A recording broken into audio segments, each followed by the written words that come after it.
Hi అండి, welcome back my channel అండి. ఈరోజు అయితే చిక్కుడుగాయల తాలింపు, చిక్కుడుగాయలు అయితే ఉడకబెట్టాను. దాంట్లోకి పౌడర్ కూడా తయారు చేసుకున్నాను. అదేంటంటే వేరుశెనగపప్పు, ఎండుమిరపకాయలు, జీలకర్ర, ధనియాలు పౌడర్ అండి. ఎవరికి నచ్చినట్టు వాళ్ళు క్వాంటిటీ వేసుకోవచ్చు. ఇప్పుడైతే పొయ్యి మీద చేసుకుంటున్నాను, ఎందుకంటే కొంచెం గ్యాస్ అయిపోయేటట్టుంది. బట్ కట్లు కూడా ఉన్నాయి కాబట్టి పొయ్యి మీద చేసుకుంటే టేస్ట్ వస్తుంది, అందుకని పొయ్యి మీద చేస్తున్నాను. ఇప్పుడు ఆయిల్ వేసానండి.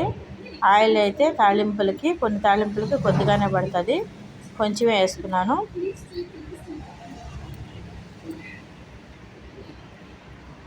తర్వాత పోపు వేసుకుంటున్నాను. అదేనండి మినపప్పు, పచ్చెనగపప్పు, ఆవాలు, జీలకర్ర మొత్తం కలిపి మిక్స్ చేసుకుంటాం కాబట్టి కొంచెం పోపు వేసుకున్నాను. ఇప్పుడైతే తర్వాత తెల్లగడ్డలు దంచి పెట్టుకున్నానండి, వాటిని కూడా కొంచెం వేసుకుంటాను.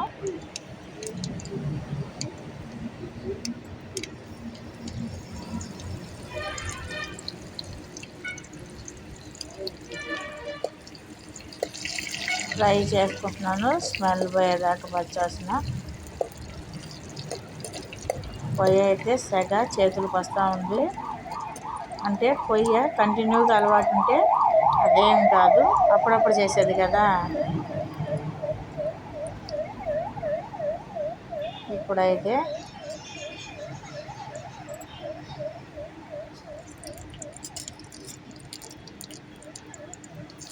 చిక్కుడుకాయలు ఉడకబెట్టి చెప్పాను కదా, అవన్నీ నీళ్ళు ఉంచేసాను. నీళ్ళు ఉంచినా కొంచెం వాటర్ ఉంటాయి కాబట్టి గంటితో వేసుకుంటున్నాను.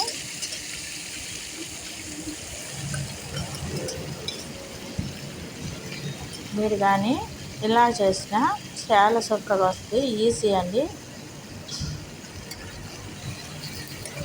ఈజీ బట్ టేస్ట్గా కూడా ఉంటుంది. ఒకసారి ఈ విధంగా ట్రై చేయండి. ఎలా వచ్చిందో మన కామెంట్ సెక్షన్లో కామెంట్ చేయండి. బాగా కలుపుకోవాలి. కలుపుకున్న తర్వాత ఇప్పుడైతే కొంచెం లైట్గా పసుపు వేసుకుంటున్నాను. పసుపు వేసుకొని ఇంకొంచెం పసుపు వేసేసుకొని తర్వాత ఒకసారి కలపెట్టుకోవాలండి. కలిపేసుకున్నాను. కలిపేసుకున్న తర్వాత ఇప్పుడైతే మసాలా పొడి ఉంది కదా, అది వేసుకోవాలి. తర్వాత 1 నిమిషం ఆగిన తర్వాత వేసుకుంటానండి.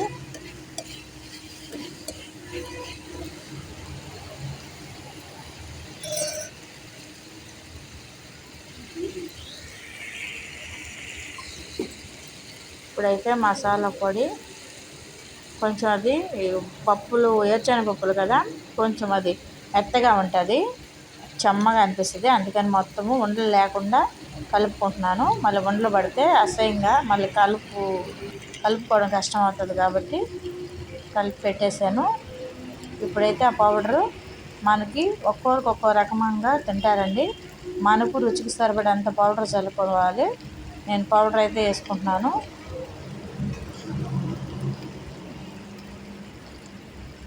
వేసుకున్న తర్వాత ఒకసారి ఒక 5 నిమిషాలు బాగా కలుపుకోవాలి, మిక్స్ అవ్వాలి కాబట్టి. మిక్స్ అయికొని ఒక 10 నిమిషాలు అలా పెట్టేస్తే మనకు చిక్కుడుకాయ ఫ్రై అయితే రెడీ అవుతుందండి. కొత్తిమీర ఎవరైనా వేసుకోవాలనుకుంటే ఉంటే వేసుకోండి, పర్టికులర్గా వేసుకోవాలని ఏం లేదు. నేనైతే లేదు కాబట్టి మీరైతే వేసుకోండి. చిక్కుడుకాయ అయితే చాలా టేస్ట్గా వచ్చిందండి. పొయ్యి మీద రుచే వేరు. బాయ్ అండి.